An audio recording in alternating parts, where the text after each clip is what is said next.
সন্ত ৰামপাল গুৰু মহাৰাজ হৈছে এনে এজন মহাপুৰুষ যিজনে নিজৰ সত্য ভক্তি, তত্ত্বজ্ঞান, কৰোণা আৰু সেৱাৰ বলত সমাজত এক নতুন আদৰ্শ বলবৎ কৰিছে। সন্ত ৰামপাল গুৰু মহাৰাজৰ নেতৃত্বত তেওঁৰ সকলো সৎলোক আশ্ৰমে কৰা বিস্ময়কৰ সমাজ কল্যাণমূলক কামে সমাজখনক সোণালী ভৱিষ্যতৰ এক নতুন আশা দেখুৱাইছে। সন্ত ৰামপাল গুৰু মহাৰাজৰ পৰা নাম দীক্ষা গ্ৰহণ কৰাৰ পিছত লাখ লাখ লোকৰ কৰ্কট ৰোগ, এইডছ আদি দুৰাৰোগ্য ৰোগ নিৰাময় হ'ল। সন্তজনাৰ জ্ঞানৰ পৰা অনুপ্ৰাণিত হৈ তেওঁৰ অনুগামীসকলে লাখ লাখ ইউনিট ৰক্তদান কৰে। সন্তজনাই লাখ লাখ ভগ্নী কন্যাৰ যৌতুকমুক্ত বিয়াৰ আয়োজন কৰালে। সন্তজনাই লাখ লাখ মানুহক ড্ৰাগছ আসক্তিৰ পৰা মুক্ত কৰিলে। কোটি কোটি ধ্বংসপ্ৰাপ্ত পৰিয়াল শান্তিত লাগিল। সন্তজনাৰ আশ্ৰমত সমাৱেশৰ সময়ত বিনামূলীয়া চকুৰ চিকিৎসা আৰু দন্ত চিকিৎসাৰ ব্যৱস্থা কৰা হয়। সন্ত ৰামপাল গুৰু মহাৰাজৰ দ্বাৰা পৰিৱেশ সুৰক্ষাৰ উদ্দেশ্যে সময়ে সময়ে বৃহৎ পৰিসৰত বৃক্ষৰোপণ কৰা হয়। সন্তজনাই আৰ্তজনক তাৎক্ষণিক সকাহ দিবলৈ এম্বুলেন্স সেৱা আৰম্ভ কৰিছে। সন্তজনাই তেওঁৰ অনুগামীসকলক তেওঁলোকৰ শৰীৰ দান কৰিবলৈ অনুপ্ৰাণিত কৰে, যাতে মানৱতাৰ সেৱা আৰু চিকিৎসা ক্ষেত্ৰত উন্নতি কৰিব পৰা যায়। সন্ত ৰামপাল গুৰু মহাৰাজৰ সকলো আশ্ৰমত প্ৰতিদিনে বিনামূলীয়া ধৰ্মভোজৰ আয়োজন কৰা হয়, য'ত প্ৰতিবাৰেই প্ৰতিটো জাতি, প্ৰতিটো ধৰ্মৰ মানুহে একেলগে বহি ভোজন কৰে।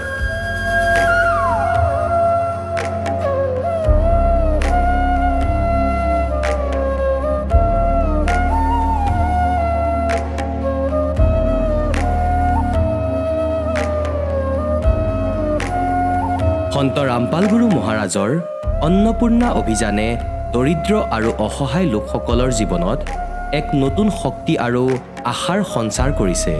ঘৰে ঘৰে খাদ্য সামগ্ৰী আৰু প্ৰয়োজনীয় সাহায্য প্ৰদান কৰি সন্ত ৰামপাল গুৰু মহাৰাজে মানুহক দুখ আৰু অসহায় অৱস্থাৰ সৈতে যুঁজিবলৈ শক্তি প্ৰদান কৰিছে।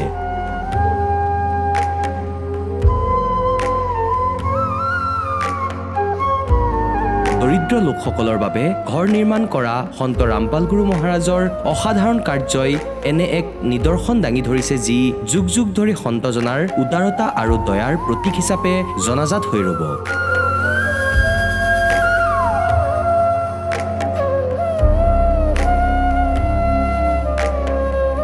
সন্ত ৰামপাল গুৰু মহাৰাজৰ আশ্ৰমত সহস্ৰাধিক বৃদ্ধ বৃদ্ধাই শ্ৰদ্ধা আৰু মৰমেৰে জীৱন যাপন কৰাৰ সুযোগ পায়। তেওঁলোকৰ থকা খোৱাৰ আৰু স্বাস্থ্যৰ সম্পূৰ্ণ দায়িত্ব সন্ত ৰামপাল গুৰু মহাৰাজে বহন কৰে। অনাথ শিশুৰ বাবে সন্ত ৰামপাল গুৰু মহাৰাজৰ সকলো আশ্ৰম বিশেষ বৰদানতকৈ কম নহয়, য'ত তেওঁলোকক শিক্ষা, সংস্কাৰ আৰু ভৱিষ্যতৰ বাবে উন্নত সুবিধা প্ৰদান কৰা হয়। বানপানী, ভূঁইকঁপ বা মহামাৰী যিয়েই নহওক, সন্ত ৰামপাল গুৰু মহাৰাজ আৰু তেওঁৰ অনুগামীসকল সদায় আৰ্তজনৰ বাবে আগৰণুৱা হৈ থাকে। ক'ভিড মহামাৰীৰ সময়ত সন্ত ৰামপাল গুৰু মহাৰাজৰ আশ্ৰমৰ পৰা কোটি কোটি লোকক খাদ্য, ঔষধ আৰু জীৱন ৰক্ষক সামগ্ৰী যোগান ধৰা হৈছিল। দুখীয়াক সকাহ কৰাই হওক বা যিকোনো শোষিত বা নিপীড়িত শ্ৰেণীৰ অধিকাৰ আৰু মৰ্যাদাৰ বাবে যুঁজ দিয়াই হওক, সন্ত ৰামপাল গুৰু মহাৰাজে সদায় তেওঁলোকৰ সকলো ন্যায্য দাবী চৰকাৰৰ ওচৰলৈ লৈ গৈছে আৰু তেওঁলোকক উপযুক্ত ন্যায় প্ৰদানৰ ক্ষেত্ৰত গুৰুত্বপূৰ্ণ ভূমিকা পালন কৰি আহিছে। সমাজত আধ্যাত্মিক আৰু সামাজিক মূল্যবোধৰ প্ৰতি সজাগতা অনাৰ প্ৰতিটো পদক্ষেপতে সন্ত ৰামপাল গুৰু মহাৰাজ মানৱতাৰ প্ৰকৃত সেৱক হিচাপে প্ৰমাণিত হৈছে। সন্ত ৰামপাল গুৰু মহাৰাজৰ জীৱনে আমাক শিকাইছে যে প্ৰকৃত সেৱা সেইটোহে যিটো নিস্বাৰ্থভাৱে কৰা হয়। আহক আমিও এই মহান সন্তজনৰ এই মহান সেৱাৰ কামত যোগ দিওঁ আৰু সন্ত ৰামপাল গুৰু মহাৰাজৰ পৰা নাম দীক্ষা লৈ আমাৰ জীৱন ধন্য কৰি তোলোঁ।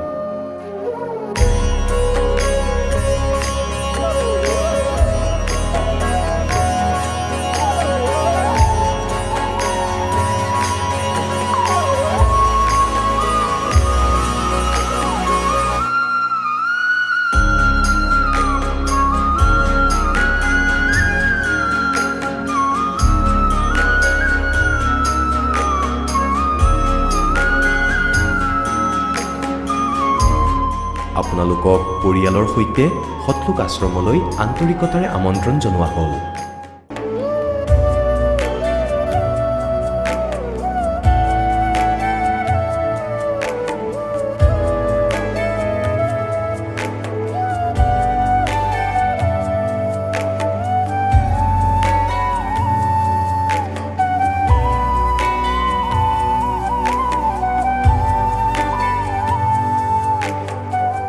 গীতা অধ্যায় 18 62 নম্বৰ শ্লোকত ভগৱানে নিজেই কৈছে যে অৰ্জুন সেই পৰমেশ্বৰৰ শৰণত যোৱা যাৰ কৃপাত পৰম শান্তি আৰু চিৰন্তন স্থান অৰ্থাৎ সত্যলোক প্ৰাপ্ত হ'ব।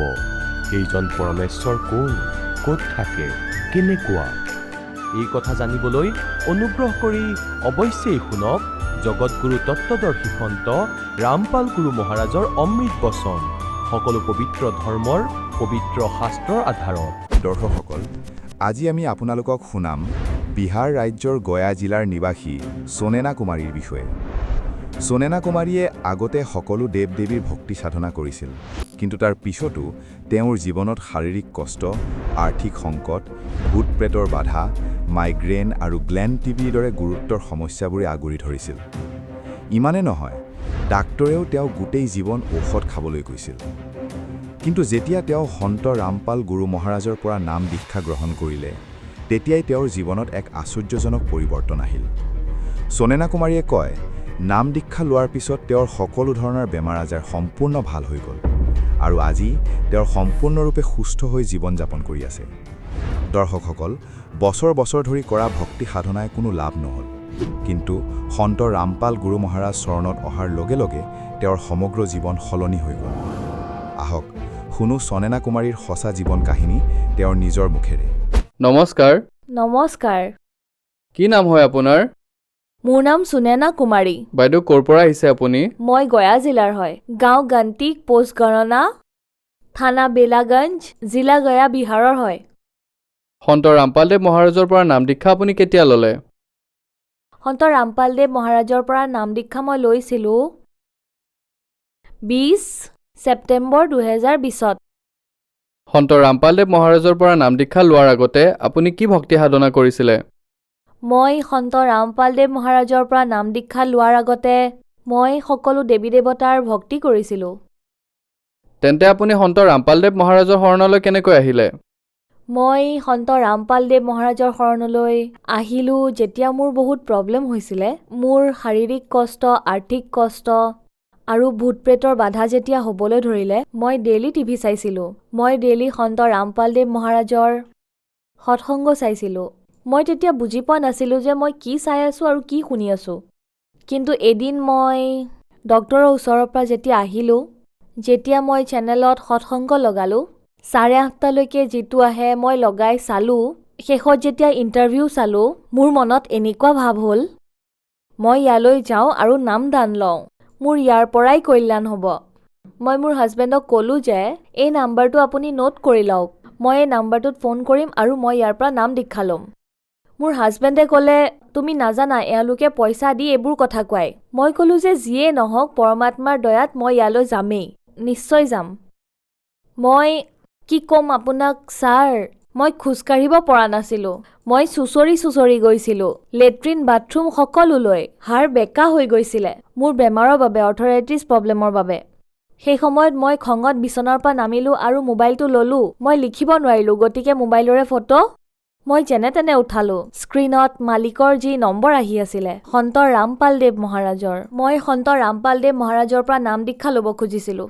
মই ছাৰ ইমানখিনিয়ে ক'ব বিচাৰিম যে মই বহিব নোৱাৰিছিলোঁ, থিয় হ'ব নোৱাৰিছিলোঁ। 10 মিনিট পাকঘৰত, মোৰ এবছৰ হৈ গৈছিলে পাকঘৰলৈ নোযোৱা, 1 গিলাচ পানী উঠাই খোৱাৰ। মই কৈ আছোঁ ছাৰ, ইয়ালৈ অহাৰ পিছত যে ভগতদেৱে ফৰ্ম ভৰাবলৈ কয়, কথাবোৰ বুজাই, তেতিয়া তেওঁ কৈছিলে বহি যাওক ভনী। মই ক'লোঁ ছাৰ মোৰতো বহাটোৱেই সমস্যা, মই বহিব নোৱাৰোঁ। তাৰপিছত ইমানখিনি কৈ যেতিয়া মই বহিবলৈ ধৰিলোঁ, আৰামেৰে বহিব পাৰিলোঁ। মোৰ হাড়ৰ, মোৰ শৰীৰৰ সকলো প্ৰব্লেম নোহোৱা হ'ল ছাৰ। তেতিয়া মই প্ৰচেছটো বুজিলোঁ। তাৰপিছত গুৰুদেৱ সন্ত ৰামপালদেৱ মহাৰাজৰ পৰা নাম দীক্ষা ল'লোঁ। সন্ত ৰামপালদেৱ মহাৰাজৰ পৰা নাম দীক্ষা লোৱাৰ পিছত আপুনি কি লাভ পালে? হয়, বহুত লাভ পালোঁ। মোৰ শাৰীৰিক যি কষ্ট আছিলে, মোৰ আগৰ পৰাই চৰাইচিষ্ট আছিলে, অৰ্থৰাইটিছ আছিলে, মই শুনা পোৱা নাছিলোঁ, মোৰ গ্লেণ্টিও আছিলে, মোৰ মাইগ্ৰেনো আছিলে, মোৰ শৰীৰত যিমান অংগ আছে সকলোতে বেমাৰ আছিলে। ডক্তৰে কৈছিলে যে যদি আপুনি ঠিক হ'ব বিচাৰে, সুস্থ থাকিব বিচাৰে, আপুনি গোটেই জীৱন ঔষধ খাব লাগিব, আমি কোনো গেৰেণ্টি ল'ব নোৱাৰিম। যে আপুনি যদি ঔষধ খায় তেতিয়া আপুনি সম্পূৰ্ণৰূপে সুস্থ হ'ব। তেতিয়া আমিও ডক্তৰক প্ৰশ্ন সুধিলোঁ যে যিহেতু আমি পইচা দি আছোঁ, ঔষধ লৈ আছোঁ, তেতিয়া আপোনালোককেতো সুধিব লাগিব যে মই ভাল হ'ম নে নহ'ম। তেতিয়া ডক্তৰে ক'লে যে ইয়াৰ গেৰাণ্টিটো মই দিব নোৱাৰিম, ঔষধটো আপুনি খাবই লাগিব। তেতিয়া আপুনি নিজেই গম পাব যে আপুনি ভাল হৈ আছে নে নাই হোৱা। মোৰতো এইটো কথাত খং উঠি গৈছিল যে দেখুৱাইও আছোঁ, পইচাও দি আছোঁ, তথাপিও ডক্তৰে গেৰাণ্টি লোৱা নাই যে মই ভাল হ'ম নে নহ'ম। হয়, মই যেতিয়া ডক্তৰৰ তাৰ পৰা আহিলোঁ তেতিয়া গয়াত যি নামদান কেন্দ্ৰ আছে, সন্ত ৰামপালদেৱ মহাৰাজৰ যি নামদান কেন্দ্ৰ আছে তালৈ গ'লোঁ।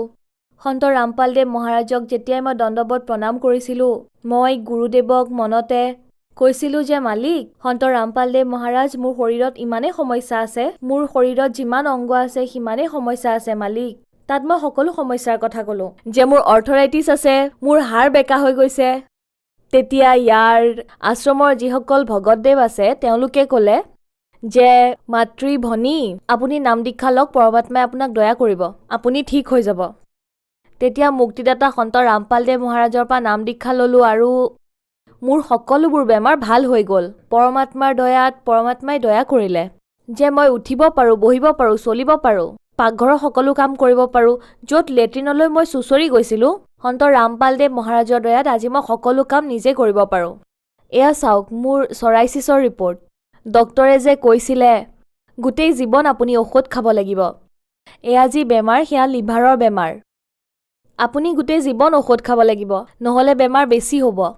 এয়া নামদান যেতিয়া ল'লোঁ ছাৰ, সন্ত ৰামপালদেৱ মহাৰাজৰ পৰা যেতিয়া নামদান ল'লোঁ, মোৰ যি অৰ্থৰাইটিছৰ বেমাৰ আছিলে, চৰাইচিছ, সেয়া সন্ত ৰামপালদেৱ মহাৰাজৰ দয়াত ভাল হৈ গ'ল। যি মই এমাহত 10,000 টকাৰ ঔষধ খাইছিলোঁ, 15,000 টকাৰ ঔষধ খাইছিলোঁ, তেতিয়া মোৰ হাজবেণ্ডে কৈছিলে মই যি উপাৰ্জন কৰি আনো সেয়াতো তোমাৰ ঔষধতে শেষ হৈ যায়, তেন্তে আমাৰ সন্তানে পঢ়িব কেনেকৈ, ফিজ ক'ৰ পৰা দিম, ঘৰ ভাড়া ক'ৰ পৰা দিম, বহুত অশান্তি হৈছিল। সেয়া সন্ত ৰামপালদেৱ মহাৰাজে ঠিক কৰি দিলে। এই চৰাইচিছ বেমাৰ এনেকুৱা হয় যেনে কুষ্ঠ ৰোগ, যেনে ওপৰৰ পৰা ছাল এৰা খাই যায় ছাৰ, ৰঙা ৰঙা থাকে, তাত খজুৱতি বহুত হয়, সেনেকুৱা ধৰণৰ হয়। মোৰ গোটেই বডিত এতিয়াও দাগ আছে। এয়া চাওক ছাৰ, এতিয়াও দাগ আছে বহুত, বহুত ঠাইত এতিয়াও বহুত দাগ আছে, শৰীৰত বহুত আছে। সেয়া সন্ত ৰামপালদেৱ মহাৰাজৰ দয়াত ঠিক হৈ গ'ল এই চৰাইচিছ বেমাৰ। আৰু এটা বেমাৰ আৰু আছিল অৰ্থৰাইটিছৰ, সেয়াও আপোনাক ছাৰ দেখুৱাই আছোঁ। এয়া চাওক, ইয়াত গয়াত দেখুৱাইছিলোঁ ফৰাচেটুছেন ডক্তৰ, যিজন আটাইতকৈ ভাল ডক্তৰ, মানে হাড়ৰ ভাল ডক্তৰ হয়, তেওঁক দেখুৱাইছিলোঁ। এই যে মোৰ হাড় আছে ছাৰ, অৰ্থৰাইটিছৰ বাবে এয়া একেবাৰে ওলাই গৈছিলে। আঁঠুৰ দুইখন ভৰিৰ, এই হাতখন বেকা, এনেকুৱা হৈ গৈছিলে লেঙেৰা মানুহৰ দৰে, এতিয়াও আছে, এতিয়াও অলপমান আছে চাওক। পৰমাত্মাৰ দয়াত একেবাৰে ভাল হৈ গ'ল, আঙুলিটো মোৰ সমান হৈ গ'ল। আৰু মুক্তিদাতা সন্ত ৰামপালদেৱ মহাৰাজৰ দয়াত একেবাৰে ভাল হৈ গ'লোঁ মই। এয়া হ'ল অৰ্থৰাইটিছৰ। আৰু একেবাৰে শেষত এই সকলোবোৰ ৰিপৰ্ট হয়, এই ৰিপৰ্ট কৰাইছিলোঁ। এই ৰিপৰ্ট চাওক, মোক ডক্তৰে ক'লে যে আপোনাৰ যি আছে এয়া আহিব লাগিছিল আপোনাৰ 73 আহিব লাগিছিল। আপোনাৰ আছে ইউৰিক এচিড। মোৰ ইউৰিক এচিড 130লৈকে বৃদ্ধি পাইছিলে।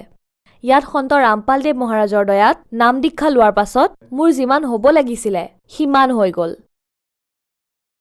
আৰু এয়া চাওক, এইখন এক্সৰে চাওক, এক্সৰেত ডক্তৰে কৈছিলে যে আপোনাৰ যে এয়া আছে, আপোনাৰ আঁঠুৰ যি গ্ৰীজ থাকিব লাগে, সেই গ্ৰীজ আপোনাৰ শেষ হৈ গৈছে। মোৰ আঁঠুটো কটৰ কটৰ, যেতিয়াই মই খোজ কাঢ়োঁ মোৰ আঁঠুটো কটৰ কটৰ কৰিছিলে, খোজ কাঢ়িব নোৱাৰিছিলোঁ, এনেকুৱা লাগিছিলে হাড় গুড়া হৈ গৈছে ভিতৰত। সেই ধৰণেৰে চাওক কিমান গেপিং আছে। ডক্তৰে কৈছিলে আপোনাৰ পুৰা গ্ৰীজ শেষ হৈ গৈছে, আমি এবছৰ ঔষধ খুৱাম, তাৰপিছত আপুনি ক'ব কেনে অনুভৱ কৰিছে, তাৰপিছত আমি আঁঠুৰ বেলেগ চিকিৎসা কৰাম। তাৰপিছত সন্ত ৰামপালদেৱ মহাৰাজৰ পৰা নাম দীক্ষা লোৱাৰ পাছত সেই প্ৰব্লেমো শেষ হৈ গ'ল। লাহে লাহে পৰমাত্মাই গ্ৰীজ ভৰাই গৈ থাকিল। মই যদি এতিয়া 100 কিলোমিটাৰ, 200-500 কিলোমিটাৰ খোজকাঢ়িলেও মোৰ একো সমস্যা নহয়। দয়াত, মুক্তিদাতা সন্ত ৰামপালদেৱ মহাৰাজৰ দয়াত। সন্ত ৰামপালদেৱ মহাৰাজৰ পৰা নাম দীক্ষা লোৱাৰ পিছত আপুনি বহুত লাভ পালে। গতিকে যিসকল দৰ্শকে আজি আপোনাক চাই আছে আৰু তেওঁলোকো কিবা নহয় কিবা বেমাৰত গ্ৰস্ত, তেওঁলোকক আপুনি কি ক'ব বিচাৰিব? হয়, মই কি ক'ম, মালিকে দয়া কৰিছে। মই এইটোৱে ক'ম যে আপোনালোকে পৰমাত্মাৰ চেনেলত যি সৎসংগ আহে আপোনালোকে চাওক, আৰু এই যে কিতাপ জ্ঞান গংগা আৰু জীৱনৰ সুগম পথ সেয়া পঢ়ক, আৰু যিমানবোৰ দুখী মানুহ আছে তেওঁলোকো সন্ত ৰামপালদেৱ মহাৰাজৰ শৰণলৈ আহক আৰু নিজৰ কল্যাণ কৰাওক। সন্ত ৰামপালদেৱ মহাৰাজৰ পৰা নাম দীক্ষা কেনেকৈ ল'ব পাৰি? সন্ত ৰামপালদেৱ মহাৰাজৰ পৰা নাম দীক্ষা লোৱাৰ সৰল উপায় আছে। টিভি চেনেলত গুৰুদেৱৰ সৎসংগ আহে, তাৰ তলত যি হালধীয়া শাৰী আহি থাকে তাত 2, 4, 5টা যি নম্বৰ আহি থকা সেই নম্বৰ লৈ আপোনালোকে তাত যোগাযোগ কৰক। সন্ত ৰামপালদেৱ মহাৰাজৰ পৰা নাম দীক্ষা আপোনালোকে ওচৰৰ নাম দীক্ষা কেন্দ্ৰলৈ গৈ প্ৰাপ্ত কৰক। ধন্যবাদ। সৎ চাহেব। দৰ্শকসকল, আপোনালোকে শুনিলে সন্ত ৰামপাল গুৰু মহাৰাজৰ পৰা নাম দীক্ষা প্ৰাপ্ত কৰি সুখী হোৱা ভকতৰ অনুভৱ। এতিয়া চাওক জগতগুৰু তত্ত্বদৰ্শী সন্ত ৰামপাল গুৰু মহাৰাজৰ মংগল প্ৰবচন। পাৰ্বতী দেৱীয়ে ক'লে যে তথাপিও আপুনি মোক এই মন্ত্ৰ কিয় দিয়া নাছিলে, যাৰ বাবে মই নমৰিলোঁ হয় আৰু আপোনাৰ লগতে থাকিলোঁ হয়। তেতিয়া ভগৱান শিৱই ক'লে যে এই মন্ত্ৰ এনেকৈ দিব নোৱাৰি। যেতিয়ালৈকে জিজ্ঞাসা প্ৰবল নহয় এই মন্ত্ৰটো কোৱাৰ কোনো লাভ নহয়, কোৱাজনৰ আনকি পাপহে লাগে। যেনে ধৰক এটা শামুক থাকে যিয়ে মুকুতা উৎপন্ন কৰে, শামুক যাৰ দ্বাৰা মুকুতা হয়। এটা জীৱ থাকে সমুদ্ৰত, তাৰ ওপৰৰ যি বডি থাকে সেয়া বহুত ডাঠ, আৰু এটা সৰু খোলা থাকে, আৰু সেয়া যি সময়ত সমুদ্ৰৰ ভিতৰত এনেকুৱা এটা বাতাৱৰণ হয় তাৰ পিয়াহ লাগে, আৰু সেইটোৱে সমুদ্ৰৰ পানী গ্ৰহণ নকৰে, সেইটো ওপৰলৈ আহি যায়, পাৰলৈ, পানীৰ ওপৰৰ ভাগলৈ। আৰু যেতিয়া স্বাতী নক্ষত্ৰৰ পৰা ওপৰৰ পৰা টোপাল আকাশৰ পৰা তাৰ মুখত আহি পৰে, সেই সময়ত তেতিয়া সেই টোপালৰ পৰা যেতিয়া মুখখন খোলা থাকে শামুকটোৰ, তাৰ ডিমাণ্ড থাকে সেই টোপালৰ, আকাশৰ পানীৰ টোপালৰ। আৰু যদি সেই সময়ত মুখ খোলা থাকে বৰষুণ দি থকাৰ সময়ত, গতিকে মুখ খোলা সময়ত এটা টোপালেই পৰ্যাপ্ত তাত মুকুতা হ'বলৈ। আৰু যদি মুখ খোলা নাথাকে শামুকটো নিশ্চয়কৈ ওপৰত পাৰত, পানীৰ পাৰত ঘূৰি থাকে, লাগিলে গোটেই বৰষাকালেই বৰষুণ দিয়ক, তথাপিও মুকুতা নহয়, কাৰণ তাৰ মুখখন বন্ধ আছিলে। গতিকে এনেকৈ ওপৰত মুখ নোখোলাকৈ থাকিলে সেই টোপালৰ কোনো ভেলিউ নাথাকে, ব্যৰ্থ হয়। ঠিক সেই প্ৰকাৰে ভগৱান শিৱই ক'লে যে আপোনাৰ অন্তঃকৰণৰ মুখ বন্ধ হৈ আছিল, আপোনাৰ ভিতৰত জিজ্ঞাসা উৎপন্ন হোৱা নাছিলে, ডিমাণ্ড হোৱা নাছিলে। আৰু আজি নাৰদদেৱে আপোনাৰ ভিতৰত এই প্ৰেৰণা উৎপন্ন কৰি আপোনাৰ অন্তঃকৰণৰ সেই ডিমাণ্ড প্ৰেৰিত কৰি দিলে। আপোনাৰ প্ৰবল ইচ্ছা জাগিল, মন্ত্ৰটো এতিয়া দিলেহে পাৰ্বতী তোমাৰ কামত আহিব। আগতেও মই বহুবাৰ চেষ্টা কৰিছিলোঁ যে আপোনাক এই মন্ত্ৰ দিওঁ, কিন্তু আপুনিতো সকলোবোৰ কথা পেলাই দিলে মোৰ, আৰু আপুনি কেতিয়াও ভক্তি কৰাৰ কথা ভবাই নাছিলে। যদি আপুনি মোৰ জ্ঞানো শুনিলে হয় তেনেহ'লে মই আপোনাক প্ৰেৰিত কৰি এই মন্ত্ৰ দিলোঁ হয়, কিন্তু এয়া এনেকুৱা অমূল্য মন্ত্ৰ, জিজ্ঞাসা অবিহনে আৰু প্ৰবল ইচ্ছা নথকাকৈ এইটো দিয়া ব্যৰ্থ। সেইবাবেই মই আপোনাক মৃত্যু হোৱাও দেখিছিলোঁ, মই কান্দিছিলোঁ, সেয়া ঢাকুৰি কান্দিছিলোঁ মই, কিন্তু এই অমূল্য বস্তু দিব পৰা নাছিলোঁ। গতিকে পুণ্যাত্মাসকল সেই মন্ত্ৰক ইমান কনফিডেন্সিয়েল কৰি ৰাখিছিল ভগৱান শিৱৰ দ্বাৰা। পাৰ্বতীৰ বাহিৰে কাকোকেই এই মন্ত্ৰ কাকোকেই নিদিলে। আৰু এতিয়া পাৰ্বতীক ক'লে যে এই মন্ত্ৰটো মই সেই স্থানত দিম যাতে অন্য জীৱ জন্তুৱে নুশুনক। গতিকে কলৈ লৈ গ'ল তেওঁক? তালৈ লৈ গ'ল য'ত আজি অমৰনাথৰ নামেৰে স্থান প্ৰসিদ্ধ। তাত সেই স্থানত এডাল শুকান বৃক্ষ আছিলে। শুকান বৃক্ষ থিয় হৈ আছিলে, তাৰ পাত নাছিলে, ঠাল ঠেঙুলি নিশ্চয় আছিলে, পাত অবিহনে শুকান। আৰু তাতেই এটা খুৰুম মানে বৃক্ষৰ ভিতৰত তাৰ গা গছত এটা গাঁত হৈ যায় নিজেই প্ৰাকৃতিকভাৱে। আৰু তাত এটা মাইকী ভাটৌৱে কণী পাৰি থৈছিলে, উৎপন্ন কৰি থৈছিলে। এজনী ভাটৌৰ কণী আছিলে তাত। তেতিয়া ভগৱান শিৱই দেখিলে যে ওচৰে পাজৰে, কাৰণ যদি কোনো সেউজীয়া বৃক্ষৰ তলত বহে তেতিয়া কোনোবা নহয় কোনোবা পক্ষীও আহি তাত বহে, দেখা পোৱা নগ'লহেঁতেন। সেইবাবেই এনেকুৱা শুকান গছৰ তলত গৈ বহিল, যাতে কোনো পক্ষীও যদি ওচৰলৈ আহে গম পাই যায়।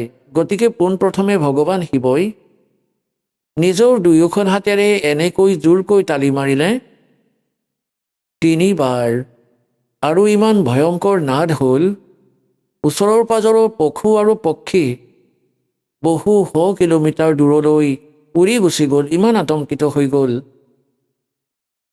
আৰু সেই শুকান গছত যি কণী আছিল সেয়াও কেঁচুৱা হৈ উৰি গ'ল। এটা কণী সেয়া বেয়া আছিল, ডিফেক্টিভ আছিল, সেইটো তাত থাকি গ'ল। এতিয়া পুণ্যাত্মাসকল চাব, এয়া হৈছে কমপ্লিট স্পিৰিচুৱেল নলেজ, এয়া সম্পূৰ্ণ আধ্যাত্মিক জ্ঞান। এতিয়া আপোনালোকে দেখিছে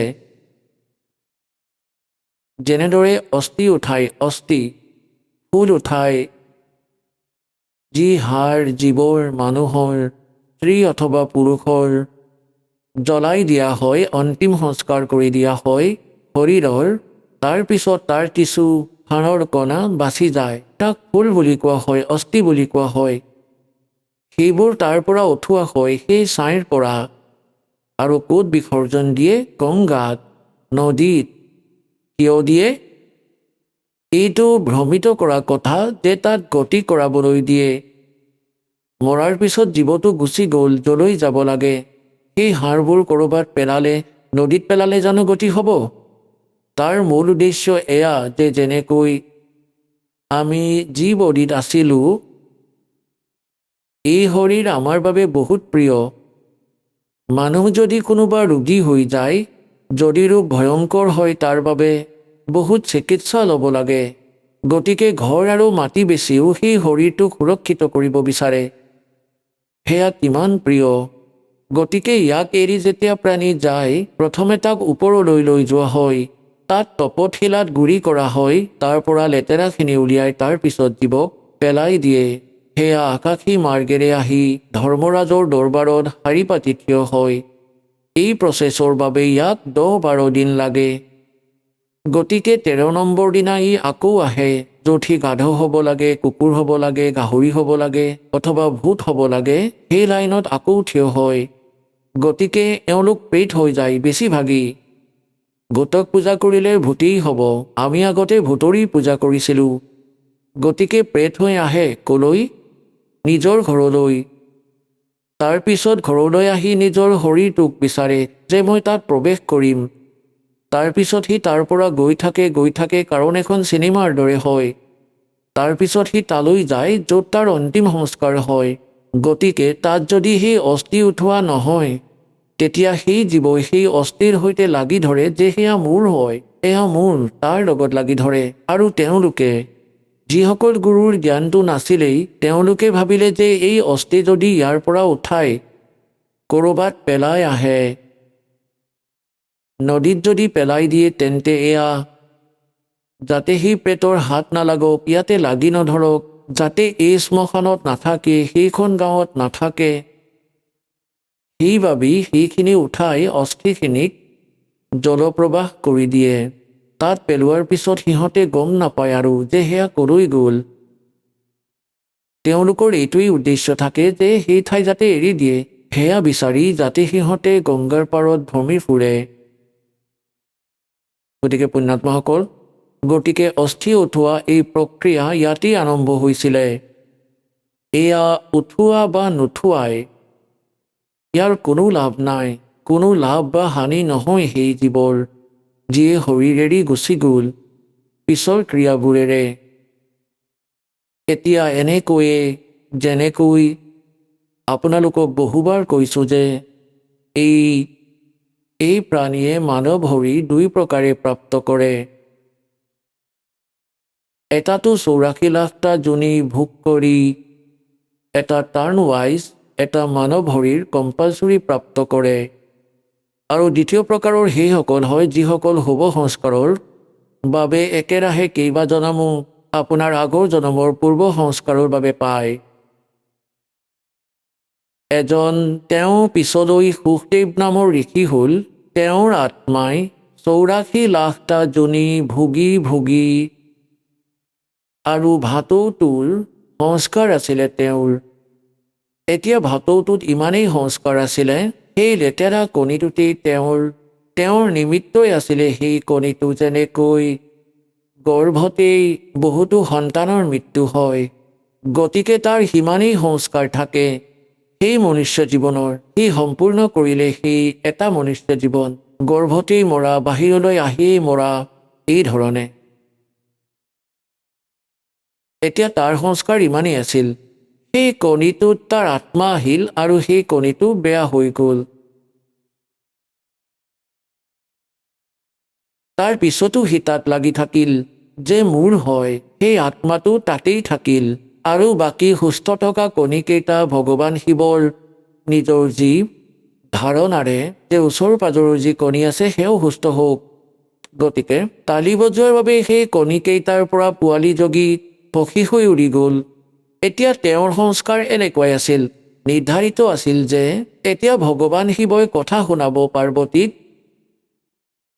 আৰু সেই সংস্কাৰেৰে পৰমাত্মা, কিয়নো কোনো জ্ঞান উপদেশ দিয়াৰ আগতে সৎসংগ কৰা হয়, গতিকে ভগৱান শিৱই পাৰ্বতীক প্ৰথমে সেই অমৰ পৰমাত্মাৰ কথা শুনালে যে এনেকুৱা এটা শক্তি আছে। পিছে জ্ঞান নাছিলে, কিন্তু বেদৰ পৰা যেনেকুৱা জ্ঞান প্ৰাপ্ত কৰিছে তাৰ পৰা কৈ আছিলে যে পাৰ্বতী সেই পৰমাত্মাৰ ভক্তি কৰিব লাগে। সেই ভগৱানৰ ভক্তিৰেই জীৱৰ মুক্তি হয়।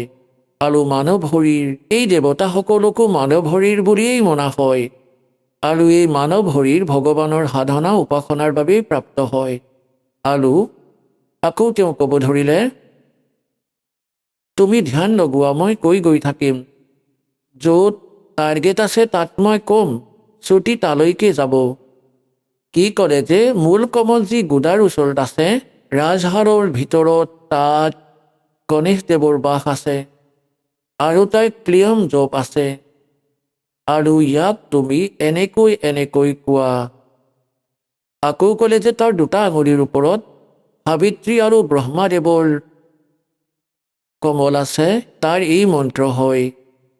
আকৌ ক'লে শৰীৰৰ ইয়াৰ ওপৰত নাভি কমল আছে, তাত বিষ্ণু আৰু লক্ষ্মীৰ বাস আছে আৰু তাত এই মন্ত্ৰ আছে যি আপোনালোকক দিওঁ, ইয়াক জপ কৰা। তাৰপিছত আকৌ হৃদয় কমল আছে, তাত মহাদেৱ আৰু পাৰ্বতীৰ স্থান। এতিয়া পুণ্যাত্মাসকল, এই লীলা আপোনালোকে বহুত দেৰিকৈ বুজি পাব। এই জ্ঞান আপোনালোকক আগতেও কৈছোঁ যে এই কালে কি লীলা কৰে। ই এক ব্ৰহ্মাণ্ডৰ সৰ্বোপৰি শিখৰত, তীৰাত, তাত 3টা স্থান বনাই লৈছে আৰু তাত 3টাই ৰূপ ধাৰণ কৰে। আৰু তাত দুৰ্গাৰ এই 3টা ৰূপ বনাই নিজৰ লগতে ৰাখে। এটা ৰজগুণ প্ৰধান ক্ষেত্ৰ তাত স্বয়ঙেই চতুৰ্মুখী ৰূপ ধাৰণ কৰি সাবিত্ৰীৰ ৰূপত নিজৰ লগত ৰাখে। এটা শতগুণ প্ৰধান ক্ষেত্ৰ আছে, তাত স্বয়ঙেই বিষ্ণু ৰূপ ধাৰণ কৰে আৰু লক্ষ্মীক, এই দুৰ্গাক লক্ষ্মী ৰূপত ৰাখে। আৰু তৃতীয়, তাত এটা তমগুণ প্ৰধান ক্ষেত্ৰ আছে, তাত স্বয়ং শিৱ ৰূপ ধাৰণ কৰি, যেনেকুৱা শিৱ আপোনালোকে দেখে, আৰু তেওঁৰ 5খন মুখ আছে, শিৱৰো 5খন মুখ আছে। তাত যেতিয়া বনাই 2টা এটা কৰিও ৰাখে, এনেকুৱাই ইয়াৰ লীলা। গতিকে তাত 10খন মুখো বনাব পাৰে, 1000খনলৈকে মুখ বনাব পাৰে এই কালে। গতিকে তাত শিৱ ৰূপত থাকে আৰু দুৰ্গাক পাৰ্বতী ৰূপত ৰাখে। গতিকে আমাৰ কমলৰ ভিতৰত গতিকে আমি যাক দেখা পাওঁ দেৱতা, তাৰি ৰিফ্লেকশ্যন আমি দেখা পাওঁ। আৰু তাৰি এই স্থানবোৰৰ ইনচাৰ্জ এওঁৰ পুত্ৰকেইজনেই হয়, য'ত তেওঁলোকৰ কাৰ্যালয় আছে। যেনেদৰে শিৱ পৰি আছে, বিষ্ণু পৰি আছে, ব্ৰহ্মা পৰি আছে, এয়া বেলেগ। আৰু তাতো ৰিফ্লেকশ্যন তাৰেই আহে। আৰু তাত যি জীৱই এই মন্ত্ৰৰ সাধনা কৰে তাৰ সাধনাৰ একাউণ্ট তাৰ পুত্ৰসকলে ৰাখে। যেনে আমি ব্ৰহ্মাদেৱ আৰু সাবিত্ৰীৰ জপ কৰোঁ, গতিকে সেই একাউণ্ট তেওঁৰ ওচৰত যাব। একাউণ্টটোতো তেওঁৱেই ৰাখিব। এই ব্ৰহ্মা বিষ্ণু মহেশ্বৰ যি বেলেগকৈ আছে। গতিকে পুণ্যাত্মাসকল এয়া PhDৰ মাৰ্ক লাহে লাহে বুজি পাব। গতিকে ইয়াত শিৱই কৈ আছে যে হৃদয় কমলত শিৱ আৰু পাৰ্বতীৰ স্থান আছে। ইয়াৰ এনেকুৱা 12টা পাহি আছে, ইয়াৰ এইকেইটা মন্ত্ৰ। আৰু এতিয়া কণ্ঠকমলত চোৱা, ইয়াত দুৰ্গাৰ স্থান আছে আৰু ইয়াত ইমান কমল আছে, 16টা পাহি আছে আৰু ইয়াৰ মন্ত্ৰ এইটো। এতিয়া এনেকৈ যেতিয়া তেওঁ জপ কৰি কৰি গৈ আছিল, তেতিয়া ক'লে যে ত্ৰিকুটিৰ ফালে বোলা পাৰ্বতী। যেতিয়াই তেওঁ ওপৰলৈ উঠিল, ইয়াৰ পৰা সমাধিস্থ হৈ গ'ল তেওঁ। কাৰণ পুণ্যাত্মা যিসকল থাকে তেওঁলোকৰ শৰীৰ বহুত কোমল হয়, শৰীৰত ইমান বিকাৰ নাথাকে। এতিয়া আমি কলিযুগত আছোঁ। সত্যযুগত কি আছিলে? সত্যযুগত প্ৰত্যেক ব্যক্তি যিয়েই নহওক, জনসাধাৰণো আৰু ব্ৰাহ্মণ গুৰুসকলেও তেওঁলোকৰ সমাধি তৎক্ষণাতেই হৈ গৈছিল। কাৰণ শৰীৰ ইমান আগৰ পুণ্য, জন্মৰ পুণ্য সংস্কাৰৰ বাবে ইমান কোমল হৈ গৈছিল, ইমান সুস্থ হৈছিলে, ভিতৰৰ সকলো শিৰা তেওঁলোকৰ চাফা আছিলে, বহুত সোনকালেই সমাধিস্থ হৈছিলে। ঠিক তেনেদৰে সেই দেৱ স্বৰূপ শৰীৰ আছিল সেই পাৰ্বতীৰ। গতিকে তেওঁৰ একেবাৰতে সমাধি লাগি গ'ল। স্তুতিবোৰ ভিতৰৰ কমললৈকে গুচি গ'ল। সেই কমলত সোমোৱাৰ পিছত দৃশ্যবোৰ দেখা পাব ধৰিলে। এতিয়া যেনেকৈ পুণ্যাত্মাসকল আপোনালোকে যেনেকৈ চিনেমা চাব গৈছিল, এতিয়াতো নাচাই বাৰু।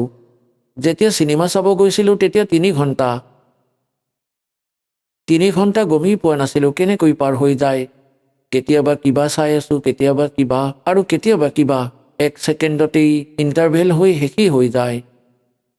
আৰু বাছ ষ্টেণ্ডত বাছৰ বাবে ৰখোঁ, 10 মিনিটত 20 জন উঠে, তাৰে 10 জনেহে বহিব পাৰে, এনেকুৱা অৱস্থা। ঠিক এনেদৰেই ঋষিসকল যেতিয়া সমাধিস্থ হৈছিলে, এওঁলোকক কালে অসুবিধা দিছিলে, এওঁলোকক মূৰ্খ সজায়। যেনে কোনোবা এটা কমলত এওঁলোকে প্ৰৱেশ কৰিলে, এটা কমলত যেনেদৰে টিভিত এটা চেনেল অন কৰি ল'লে আৰু যি তাৰ দৃশ্যাৱলী সেয়া তাত বেলেগকৈ দেখোঁ। আৰু সেয়া এনেকুৱা দৃশ্য হয়, এই মনে চাই চাই আচৰিত হৈ যায়, গমেই নাপাওঁ কিমান সময় পাৰ হ'ল। গতিকে এই প্ৰকাৰে তেওঁলোকে বহু সময় দৃশ্য চাই আছিলে, মুক্তি নহ'ল এওঁলোকৰ। গতিকে দাসে যি আপোনালোকৰ কনচেপ্ট ক্লিয়াৰ কৰিব বিচাৰিছে, এই প্ৰকাৰে পাৰ্বতীৰ কোনো চেনেল অন হৈ গ'ল আৰু সেই চেনেলত সোমাই পৰিল, চিনেমা চাব ধৰিলে। যেতিয়া শ্ৰুতি দূৰলৈ গুচি যায়, শৰীৰে ইয়াৰ আভাস নাপায়। যেনেকৈ আমি বহুবাৰ দেখিছোঁ, যেতিয়া আমি বাছ ষ্টেণ্ডত কথা পাতি থাকোঁ, যিবোৰ ভেহিকেলৰ আমাৰ প্ৰয়োজন নাথাকে, যেনে ধৰক আমি ৰখি আছোঁ বাছলৈ, কোনো ট্ৰাক আহি গ'ল, আমাৰ ওচৰেৰে পাৰ হৈ গ'ল হৰ্ণ দি, আমি গমেই নাপাওঁ সেই হৰ্ণ কেতিয়া দি গুচি গ'ল। আমি সেই কথাত ইমান মগ্ন হৈ যাওঁ, আমাৰ শ্ৰুতি তাৰ পৰা আঁতৰি গ'ল। এনেদৰে পাৰ্বতীৰ শ্ৰুতি আঁতৰ হ'ল। আৰু শিৱদেৱে কৈ আছিলে ওপৰলৈ চোৱা, মূল কমললৈ, তাত এনেকুৱা দেখা পাবা, হৃদয় কমলত এনেকুৱা দেখা পাবা। এতিয়া পাৰ্বতীৰ সমাধি লাগি গ'ল, কোনোবা কমললৈ গুচি গ'ল, সোমাই পৰিল, তাত ঘূৰি ফুৰি আছে। সেইফালৰ পৰা যি লেতেৰা কণীটো আছিল ভাটৌৰ, সেয়া সুস্থ হ'ল। ভগৱানৰ চৰ্চা শুনিলে আৰু এজন মহাপুৰুষৰ মুখৰ পৰা, তেতিয়া সোনকালে প্ৰভাৱ পেলায়। গতিকে সেই সময়ত সি কণীৰ পৰা ওলাই সুস্থ হৈ পোৱালিও হৈ গ'ল ভাটৌৰ। আৰু পিছত সেই ভাটৌটো ভগৱান শিৱই কৈ আছে মন্ত্ৰ জপ কৰা, এইটো এনেকৈ জপ কৰা। কেলিয়ম কেলিয়ম জপ গৌৰা, সোণ মণ্ডলমে পਹੁঁচা বৰা, এনেকুৱা ধৰণৰো পৰিক্ৰম আছে, পিছত কম। আৰু এনেকৈ হিৰিম হিৰিম জপ কৰা। তেওঁ সকলো কৈ আছিলে, প্ৰথমতেতো পাৰ্বতীয়ে কৈ আছিলে বুলি, হা এনেকুৱা হয়। পিছত ভাটৌটো ক'ব ধৰিলে হয়। এতিয়া পাৰ্বতীটো সমাধিস্থ, ভগৱান শিৱইতো লৰাই চালে, তেওঁতো সমাধিস্থ, তেন্তে হয় শব্দটো ক'ৰ পৰা আহি আছে? তেতিয়া তেওঁ ভাবিলে অৱশ্যে ইয়াত কোনো ব্যক্তি আছে। তেতিয়া ইফালে সিফালে চালে ভাটৌটোৱে ভাবিলে, এতিয়া শিৱদেৱে দেখিলে মোৰ টেটু চেপি ধৰিব। এতিয়া সি উৰি গ'ল। এতিয়া ভাটৌটো তাৰ পৰা উৰি গ'ল বেগেৰে।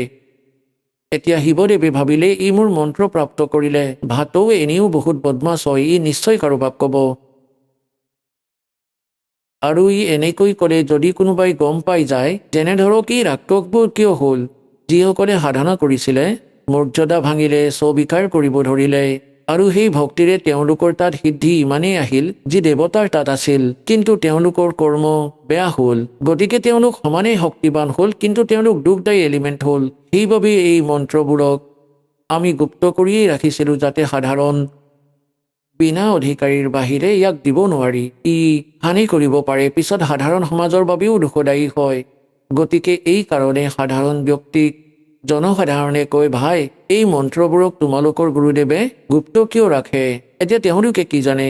জগতৰ মানুহৰ ভগতৰ মৰ্যাদাৰ জ্ঞান নাথাকে। সাৰ্বজনীন কিয় নকৰে? সকলোকে কিয় নকয় বাৰু? কি কথানো? এতিয়া আপোনাৰ ওচৰত 20 লাখ টকা আছে, ভগাই দিব নেকি সকলোকে? থিয় হৈ গৰিত ভগাই দিব নেকি 10, 20, 20, 100 টকা? এতিয়া তেনেকৈ সন্তানক পইচা কিয় নদিব? এনেদৰে অপচয় কৰিলে নিদিয়ে। গতিকে এয়া এক অমূল্য ধন, এনেকৈ ভগাব নোৱাৰি। গতিকে ভগৱান শিৱ পিছে পিছে আৰু ভাটৌটো আগে আগে, দুয়োৰে তাত সিদ্ধি আছে। সেই মন্ত্ৰৰ পৰা মন্ত্ৰিত হৈ সিও সিদ্ধি পালে। এতিয়া সি পলাল। আগলৈ ভাটৌৰ শৰীৰ এৰি বেদব্যাসৰ পত্নীয়ে গৰ্ভধাৰণ কৰিলে। সেই মাধ্যমেৰে সূক্ষ্ম ৰূপেৰে সি গৰ্ভলৈ গৈ পালে। আৰু যেতিয়া তেওঁলোকৰ মিলন হ'ল পতি পত্নীৰ, সেই সময়ত সি তাত শৰীৰ ধাৰণ কৰিলে বেদব্যাস আৰু তেওঁৰ পত্নীৰ পৰা, আৰু গৰ্ভত থাকিল। তাৰপিছত ভগৱান শিৱ আহিল পিছে পিছে আৰু ক'লে যে সেই ব্যাসৰ পত্নীক, তোমাৰ পেটত মোৰ জ্ঞানৰ চুৰজন আছে, মই তাক মাৰিম। তেতিয়া তেওঁ ক'লে যে কিয়নো মাৰা, কিনো ভুল কৰিলে? মইতো সাধাৰণ জীৱ, নাজানো, আপুনিতো অন্তৰ্যামী ভগৱান, আপুনি নিশ্চয় জানে এই কথা। কিনো কথা হ'ল? ক'লে ই মোৰ অমৰ মন্ত্ৰ চুৰ কৰিলে, শুনিলে, আৰু সি অমৰ হ'ল, আৰু ই যাতে আনক ক'ব নোৱাৰে সেইবাবে মই তাক শেষ কৰি দিম, মাৰি পেলাম। তেতিয়া ব্যাসৰ পত্নীয়ে ক'ব ধৰিলে, ভোলেনাথ, এফালে কৈছে আপুনি এই অমৰ হ'ল বুলি, যদি অমৰেই হৈছে কেনেকৈ মাৰিব? তাৰপিছত শিৱদেৱ তাৰ পৰা গুচি আহিল। কথাটোতো সত্য, আৰু গৰ্ভত এনেকৈ সাধকক হানি কৰিব নোৱাৰে। যিসকল পূৰ্বজন্মৰ সংস্কাৰী হয় তেওঁলোকৰ গৰ্ভপাতেৰে মৃত্যু নহয়। আৰু আকৌ ব্যাসদেৱে আৰু তেওঁৰ পত্নীও সাধক আছিলে। গতিকে সাধকক কোনো দেৱতাই কোনো হানি কৰিব নোৱাৰে। গতিকে ভগৱান শিৱ উভতি আহিল। এতিয়া কোৱাৰ ভাৱ এইটো এই দাসৰ যে পাৰ্বতী দেৱীয়ে সেই মন্ত্ৰ পালে ভগৱান শিৱৰ পৰা। ক'ত? য'ত অমৰনাথৰ মন্দিৰ আছে, আৰু আমি মানো অমৰনাথ বুলি মানো, আৰু তাক নিজৰ কল্যাণৰ বাবে আমি তালৈ দৰ্শনাৰ্থে যাওঁ, যে আমাৰ মুক্তি হৈ যাব অমৰনাথলৈ গ'লে। নহয়। এতিয়া পুণ্যাত্মাসকল, এতিয়া পাৰ্বতীৰ সেই মন্ত্ৰৰ বাবে মুক্তি হ'ল, অমৰনাথৰ বাবে নহয়। অমৰনাথ এক স্থান য'ত পাৰ্বতী দেৱীয়ে সেই অমূল্য মন্ত্ৰ প্ৰাপ্ত কৰিছিলে। এতিয়া এই দাসৰ ওচৰত সেই কমপ্লিট স্পিৰিচুৱেল নলেজ আছে, সেই অমৰ মন্ত্ৰ আছে। সেই অমৰ মন্ত্ৰ যি ভগৱান শিৱই পাৰ্বতীক দিছিলে, এয়া ইমানেই অমৰ হয় যেতিয়ালৈকে শিৱ থাকিব পাৰ্বতীৰ মৃত্যু আকৌ নহয়। আৰু এদিন পাৰ্বতীও মৰিব আৰু শিৱদেৱো মৰিব, এওঁলোক অবিনাশী নহয়। ইয়াৰ প্ৰমাণ আছে দেৱী ভাগৱতৰ ৩য় স্কন্ধৰ সচিত্ৰ মোতা টাইপ ৩য় স্কন্ধত, গীতা প্ৰেছ গৌৰখপুৰৰ পৰা প্ৰকাশিত খনৰ ১২৩ নম্বৰ পৃষ্ঠাত। ভগৱান বিষ্ণুৱে স্বয়ং কৈছে, নিজৰ মাকৰ স্তুতি কৰে দুৰ্গা দেৱীৰ, তুমি শুদ্ধ স্বৰূপা। এই সমগ্ৰ সংসাৰ তোমাৰ পৰাই উদ্ভাসিত হৈ আছে। মই ব্ৰহ্মা আৰু শংকৰ আপোনাৰ পৰাই, আপোনাৰ কাৰণেই আমি বৰ্তমানত আছোঁ। আৰু আমাৰতো আবিৰ্ভাৱ মানে জন্ম, আৰু তিৰোভাৱ মানে মৃত্যু হয়। আমি অবিনাশী নহয়। এতিয়া পুণ্যাত্মাসকল, যেনেকৈ এই দাসৰ পৰা মন্ত্ৰ আপোনালোকে বৰবালাৰ পুৰণি আশ্ৰমখনত পালে। সেইবাবে সেই পুৰণি আশ্ৰমখন অমৰনাথ হয়, য'ত আপোনালোকে সেই মন্ত্ৰ পালে। এতিয়া আপোনালোকে সেই বৰবালা আশ্ৰমলৈ শিৰ দোৱাবলৈ যাব নালাগে। সেই মন্ত্ৰ জপ কৰিলেহে আপোনালোকৰ মুক্তি হ'ব। এতিয়া সেই মন্ত্ৰ আপোনালোকক এই দাসে য'তেই নিদিয়ক, আগতে ঘৰে ঘৰে গৈছিলোঁ, ঘৰত গৈ মন্ত্ৰ দিছিলোঁ, গতিকে তেওঁলোকৰ বাবে সেই স্থানেই হ'ল অমৰনাথ, য'ত এই মন্ত্ৰ পাইছিলে। গতিকে সেই অমৰ মন্ত্ৰ পোৱা স্থানৰ পৰা মুক্তি নাপাব শিৰ দোৱা বা নোদোৱাই। সেই মন্ত্ৰৰ জপেৰে মৰ্যাদাত থাকি সাধনা কৰিলেহে আপোনাৰ মুক্তি হ'ব। এতিয়া যেনেকৈ আগতে আমি নগৰে নগৰে গৈ সৎসংগ কৰিছিলোঁ আৰু তাত টেণ্ট লগাইছিলোঁ, চৌকা বনাইছিলোঁ মাটিৰ গ্ৰাউণ্ডত, ইটাৰে চৌকা বনাই হালোৱা ক্ষীৰ বনাইছিলোঁ আৰু সৎসংগ কৰি আগৰ স্থানলৈ আন চহৰলৈ গুচি গৈছিলোঁ। গতিকে যেনে ধৰক আমি এবাৰ কৰ্ণালৰ পৰা সৎসংগ কৰি উভতি আহিলোঁ, আমি গুচি গ'লোঁ হিছাৰলৈ। গতিকে যিসকল ভকতে তাত নাম লৈছিলে, গতিকে তেওঁলোকৰ বাবে কৰ্ণালৰ সেই মৈদান অমৰনাথ। কিন্তু যদি কোনোবাই পিছত কোনো ব্যক্তিয়ে এনেকৈ কয় যদি যে বোলা তোমাক মই সেই স্থান দেখুৱাই আনো য'ত ৰামপাল মহাৰাজৰ সৎসংগ হৈছিলে, পিছত কি দেখুৱাই আনিব তাত, য'ত চৌকা পৰি আছিলে ইটাৰ, ইউজলেছ, আমি সকলো কাম কৰি উঠি আগলৈ গুচি গৈছিলোঁ। এতিয়া সেই চৌকাকেইখন চালে যেনেকৈ আমি তাত সৎসংগ য'ত হৈ আছে, দাস য'ত উপলব্ধ আছে, তাতে ভগত থাকিব, তাত ক্ষীৰো পাব, হালোৱাও পাব আৰু এয়া অমূল্য জ্ঞানো শুনিবলৈ প্ৰাপ্ত হ'ব।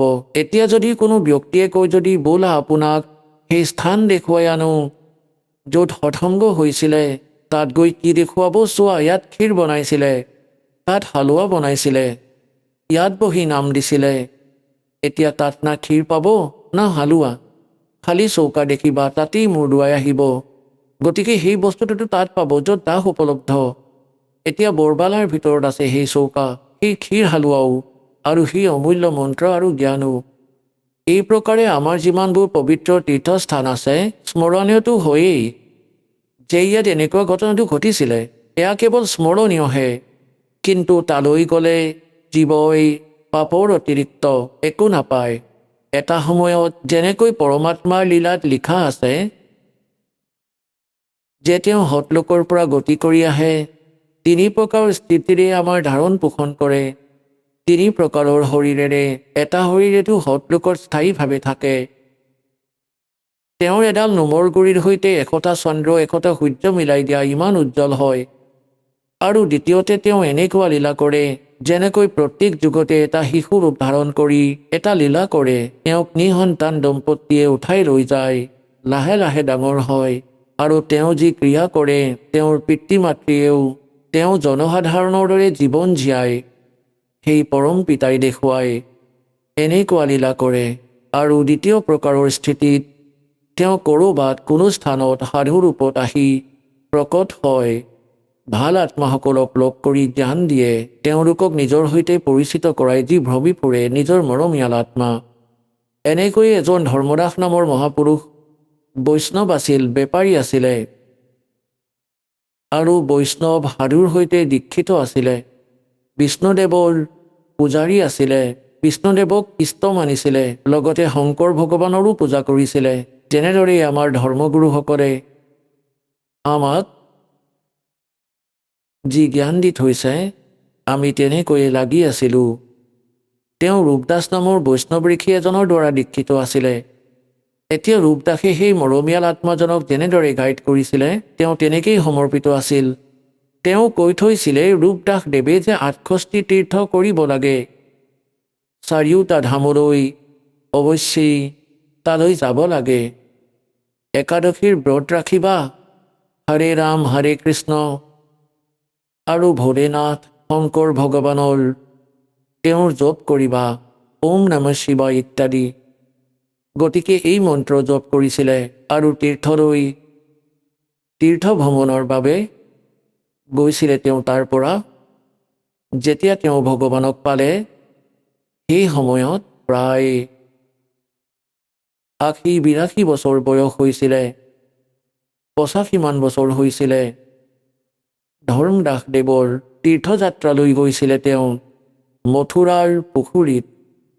আহক আমি এতিয়া সেই শ্ৰদ্ধালুসকলৰ অনুভৱবোৰ জানো, যিসকলে জগতগুৰু তত্ত্বদৰ্শী সন্ত ৰামপাল গুৰু মহাৰাজৰ পৰা দীক্ষাপ্ৰাপ্ত কৰিছে তথা তেওঁ কোৱা ভক্তিমাৰ্গ এওঁলোকে অৱলম্বন কৰি আছে। সৎসাহেব দৰ্শকসকল, শাস্ত্ৰ অনুকূল সত্য ভক্তি আৰু সত্য মন্ত্ৰই মানুহৰ জীৱনত শাৰীৰিক, মানসিক আৰু আৰ্থিক দিশত আশ্চৰ্যজনক পৰিৱৰ্তন আনিব পাৰে। আজি আমি আপোনালোকক চিনাকি কৰাই দিম ধুবুৰী জিলাৰ বতৰদলৰ নিবাসী মলিন চন্দ্ৰ সূত্ৰধৰৰ সৈতে। এই সময়ত তেখেতৰ মাত বহি গৈছিল, আৰ্থিক অৱস্থা দুৰ্বল আছিল আৰু তেখেতৰ পত্নীয়ে মূৰ ঘূৰণি আৰু ভৰি বিষত কষ্ট পাইছিল। বহু বছৰ ধৰি ব্ৰহ্মা, বিষ্ণু, শিৱ আদি দেৱ দেৱীৰ ভক্তি কৰাৰ পিছতো কোনো বিশেষ লাভ পোৱা নাছিল। কিন্তু জ্ঞান গংগা পঢ়ি সন্ত ৰামপাল গুৰু মহাৰাজৰ পৰা নাম দীক্ষা লোৱাৰ পিছত তেখেতৰ জীৱনত আহিল এক আশ্চৰ্যজনক পৰিৱৰ্তন। বহি যোৱা মাত উভতি আহিল, আৰ্থিক অৱস্থা উন্নত হ'ল আৰু তেখেতৰ পত্নীৰ সমস্যাবোৰো ভাল হ'ল। আহক শুনো তেখেতৰ নিজৰ মুখৰ পৰা কেনেকৈ শাস্ত্ৰ অনুকূল ভক্তি আৰু সত্য মন্ত্ৰই তেখেতৰ জীৱনৰ সকলো দুখ কষ্ট দূৰ কৰিলে। নমস্কাৰ ছাৰ। নমস্কাৰ, আপোনাৰ শুভ নামটো? মোৰ নাম মলিন চন্দ্ৰ সূত্ৰধৰ। আপুনি কোন ঠাইৰ পৰা আহিছে? মই ধুবুৰী জিলা, গাঁও বতৰদল, অসম। আপুনি সন্ত ৰামপাল গুৰু মহাৰাজৰ পৰা নাম দীক্ষা কেতিয়া লৈছিল? ৭ জুলাই ২০১৯। ছাৰ, তেখেতৰ পৰা নাম দীক্ষা লোৱাৰ আগতে আপুনি কোন ভগৱানক ভক্তি সাধনা কৰিছিল? নাম সন্ত ৰামপালজী গুৰু মহাৰাজৰ দীক্ষা লোৱাৰ আগতে মই ব্ৰহ্মা, বিষ্ণু, মহেশ্বৰ, এই জগতত প্ৰচলিত পূজা যিবিলাক মানে দুৰ্গা, মই সকলো পূজাই কৰিছিলোঁ। আপুনি যিহেতু আপোনাৰ হিন্দু সমাজত প্ৰচলিত পৰম্পৰাগত ভক্তি সাধনা হিচাপে আপুনি ভক্তি সাধনা কৰি আছিলে, তেনে ক্ষেত্ৰত ছাৰ আপুনি সন্ত ৰামপাল গুৰু মহাৰাজৰ শৰণলৈ কিয় আহিব লগা হ'ল? মানে এইটো মানে বিশেষ এনেকা মানে মোৰ তেতিয়া মানে বেমাৰ আছিলতো, মানে মোৰ মাতটো মানে ফাঁচি গৈছিল, মানে মাতটো বিশেষকৈ মানে নলাইছিল। তেতিয়া মই মানে এই জগতগুৰু তত্ত্ব ৰামপালজী মহাৰাজৰ শিষ্যই পবিত্ৰ মানে জ্ঞান গংগা পবিত্ৰ পুথি আমাৰ বাজাৰৰ পৰা এইপিনে বৰপেটালৈকে মানে সেৱা কৰি আছে। তেতিয়া মই তাতে এখন কিতাপ পালোঁ, কিতাপটো ২০ টকা ল'ল, কিতাপটো নি পঢ়িলোঁ। মই কিতাপটো প্ৰায় ৪ মাহমান পঢ়িলোঁ। ৪ মাহ পঢ়াৰ পিছত দেখিলোঁ যে জ্ঞানটো ইয়াত ভাল জ্ঞান, সত্য জ্ঞান, শাস্ত্ৰ অনুকূল ভক্তি। তেতিয়া মই সন্ত ৰামপালজী গুৰু মহাৰাজৰ চৰণত দীক্ষা লওঁ। আৰু ছাৰ, আপুনি যি আপোনাৰ এই মুখৰ মাত নোলোৱা কথাটো কৈছে যে আপোনাৰ যি মানে মাতটো বহি গৈছিলে, আপোনাৰ ভালদৰে স্পষ্টকৈ ওলোৱা নাছিলে, তেতিয়া সেই তাৰ বাবে আপুনি ডক্টৰৰ ওচৰলৈ গৈছিল নে ছাৰ? হয়, মই মানে কোচবিহাৰ গৈছিলোঁ আৰু ইপিনে আমাৰ অসমতে বঙাইগাঁৱত গৈছিলোঁ। মানে কোনো এইটো মানে ভাল কৰিব নোৱাৰিল। পিছত মই মানে এই শাস্ত্ৰ অনুকূল ভক্তি কৰি এতিয়া লাহে লাহে বহুত ভাল পাইছোঁ। এইটো এটা ছাৰ আচৰিত কথা, এজন সন্তৰ পৰা নাম দীক্ষা লোৱাৰ পিছতে আপোনাৰ যিটো মানে মুখৰ মাত ওলোৱা নাছিলে, সেই তাৰ পৰা আপুনি এতিয়া বৰ্তমান কথা ক'ব পাৰিছে। এইটো এটা সঁচাকৈ ভাবিব লগা কথা। আৰু অসমৰ পৰা আপুনি তেখেতৰ পৰা নাম দীক্ষা লৈ এনেধৰণৰ লাভ পাইছে, এইটো ছাৰ কেনেকৈ সম্ভৱ? এইটো গুৰু মহাৰাজ সন্ত ৰামপালজী মহাৰাজে শাস্ত্ৰ অনুকূল ভক্তি প্ৰদান কৰে। যি শাস্ত্ৰ অনুকূল ভক্তি প্ৰদান কৰি আমাক মন্ত্ৰ দিয়ে না, সেই মন্ত্ৰতে আমাৰ বহুত লাভ হয়। আৰু এটা কথা জানিব বিচাৰিছোঁ, যিহেতু আমি আমাৰ যিবিলাক ছ'চিয়েল মিডিয়া প্লেটফৰ্ম আছে সেইবিলাকত আপোনালোকৰ সন্ত ৰামপাল গুৰু মহাৰাজৰ ভক্তসকলৰ যেতিয়া আমি অনুভৱ শুনো, তেওঁলোকে নিজৰ মত ব্যক্ত কৰে যে তেওঁৰ পৰা নাম দীক্ষা লোৱাৰ পিছতে শাৰীৰিকভাৱে হওক বা আৰ্থিকভাৱে হওক বিভিন্ন প্ৰকাৰে লাভ পালে। আপুনি যিহেতু আপোনাৰ মুখৰ মাত নোলোৱা যিটো সমস্যা আছিলে তাৰ পৰা আপুনি পৰিত্ৰাণ পাইছে, ইয়াৰ উপৰিও ছাৰ আপুনি অন্য আৰু কিবা লাভ পাইছেনে? হয়, মই লাভৰ বিষয়ে ক'বলৈ গ'লে বহুত লাভ আছে। মানে এতিয়া মই আগৰ কথা অলপমান কম দেই। মানে মই তেতিয়া দীক্ষা লোৱা নাই, প্ৰায় মানে ১৭ চনৰ কথা, ১৯১৭ চনৰ। মই তেতিয়া কিতাপটো পঢ়ি মানে দীক্ষা ল'ম বুলি ভাবি আছোঁ। মোৰ মানে বিশেষ টকা নাছিল না, মই মানে আশ্ৰমত যাব পৰা নাছিলোঁ। পিছত মই মানে বাগানত কাম কৰোঁ, চাহ বাগানত কাম কৰোঁতে মই মানে ভাবিছোঁ যে মই লোন ল'ম 10,000 টকা। আৰু মানে 10,000 টকা লোন লৈ মই মানে আশ্ৰমত গৈ দীক্ষা ল'ম। তেতিয়া আজি ল'ম বুলি 5টাত ছুটি কৰিলোঁ, সোনকালে আহিলোঁ, কিন্তু পিছৰ চাকাটো মানে থমকে ফুটি গ'ল। তাৰপিছত মানে লোন ল'বলৈ যোৱা নহ'ল। তাৰপিছত পিছদিনাখন আকৌ কামত গ'লোঁ। কামত গৈ কিনে ভাবিলোঁ আজি লোন ল'বলৈ যাম 10,000 টকা। মোৰ মানে লোন এটা চিলেকশ্যন হৈছে, মোক ফোন কৰি মাতিছে, আপুনি আহিব 10,000 টকাটো লৈ যাব। তেতিয়া পিছদিনাখনো মই যেতিয়া 5টাত মানে ছুটি কৰি আহিলোঁ, ছুটি কৰি আহোঁতে ৰাস্তাতে চাকাটো দম কৰি ফাটি গ'ল। মোৰ মানে মনটো দুখ লাগিল আৰু মই দুদিনকৈ চাকাটো ফাটি গ'ল, টকাটোও লোৱা নহয়, এতিয়া দীক্ষাটো বা ল'ব পাৰোঁ নহয়, এনেকৈ এটা মনত ভাৱ আহিল। তেতিয়া মই মানে লাহে লাহে ঘৰ আহিলোঁ। ঘৰ আহিলে যেতিয়া মোৰ এটা মোবাইল আছিল না, মই মোবাইলটো চালোঁ। মোবাইলটো চোৱাৰ পিছত দেখোঁ 2,000 টকা তাত টকা মানে সোমাই আছে, মোৰ বেংকৰ একাউণ্টত সোমাই আছে। আৰু তেতিয়া মানে ক'লোঁ আৰু হে গুৰুদেৱ, মোৰ 2,000 টকা আজি বেংকত পাছবুকত সোমাল, মোক লোনটো ল'ব দিয়া নাই আৰু আপুনি, মই লোনটো নলওঁ, এতিয়া 2,000ৰে মই দীক্ষা ল'ব যাম।